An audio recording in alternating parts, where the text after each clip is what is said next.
सुबह जब सूरज की किरणें महल की दीवारों पर पड़ी, कर्ण को आभास हो गया था अंग देश में बदलाव की आंधी उठ चुकी है। पर हर बदलाव के रास्ते में कुछ हाथ दुआ के उठते हैं तो कुछ हाथ तलवार के। महल के सभागृह में दूत आया। राजन, पश्चिमी गांव से संदेश आया है। वहां कुछ लोगों ने जूता बनाने वाले मोची गोवर्धन दास के घरों पर पत्थर फेंके हैं। कहते हैं कर्ण ने नियम तोड़े, हम नहीं मानेंगे। कर्ण ने जब यह सुना तब उसकी आंखों में क्षण भर के लिए दुख चमका, पर अगला ही पल वह दृढ़ हो गया। घोड़े तैयार करो, जहां अन्याय हो रहा है वहां राजा का बैठना पाप है। कर्ण स्वयं गांव पहुंचा। लोग दो हिस्सों में बंट चुके थे। एक तरफ वे लोग थे जो कर्ण के निर्णय से खुश थे, दूसरी तरफ वे जिन्हें डर था कि उनका पुराना वर्चस्व मिट जाएगा।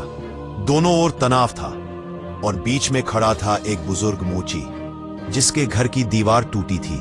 दरवाजे पर पत्थरों के निशान थे।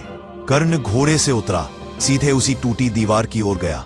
अपने हाथों से गिरे हुए मिट्टी के टुकड़े उठाए। भीड़ में सन्नाटा फैल गया। कर्ण ने कहा, यदि मेरे राज्य में किसी गरीब का घर टूटे तो यह मेरे महल की दीवार टूटने जैसा है। एक वृद्ध व्यक्ति तमतमाकर बोला और बार से बोलने के बाद, राजन, आप जिनकी रक्षा कर रहे हैं वे हमारे बराबर नहीं हो सकते।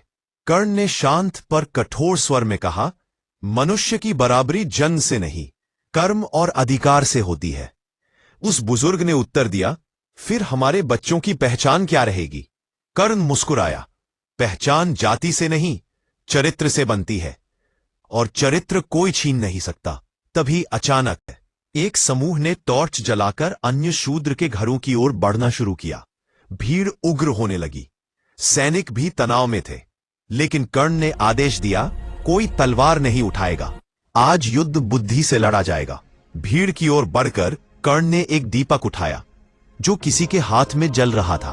उसे ऊंचा करके बोला, जो यह दीपक जलाए वह पहले यह बताए, क्या प्रकाश किसी जाति का होता है? भीड़ रुक गई।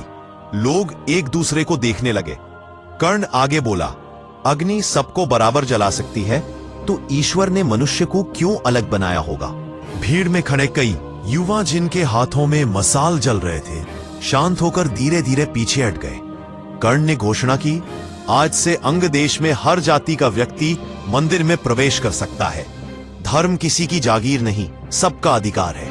भीड़ में हलचल मच गई। कुछ खुश, कुछ चकित, कुछ गुस्से में, पर सबसे आगे वही वृद्ध चर्मकार आया। तो आगे की कहानी सुनने के लिए वीडियो को लाइक तथा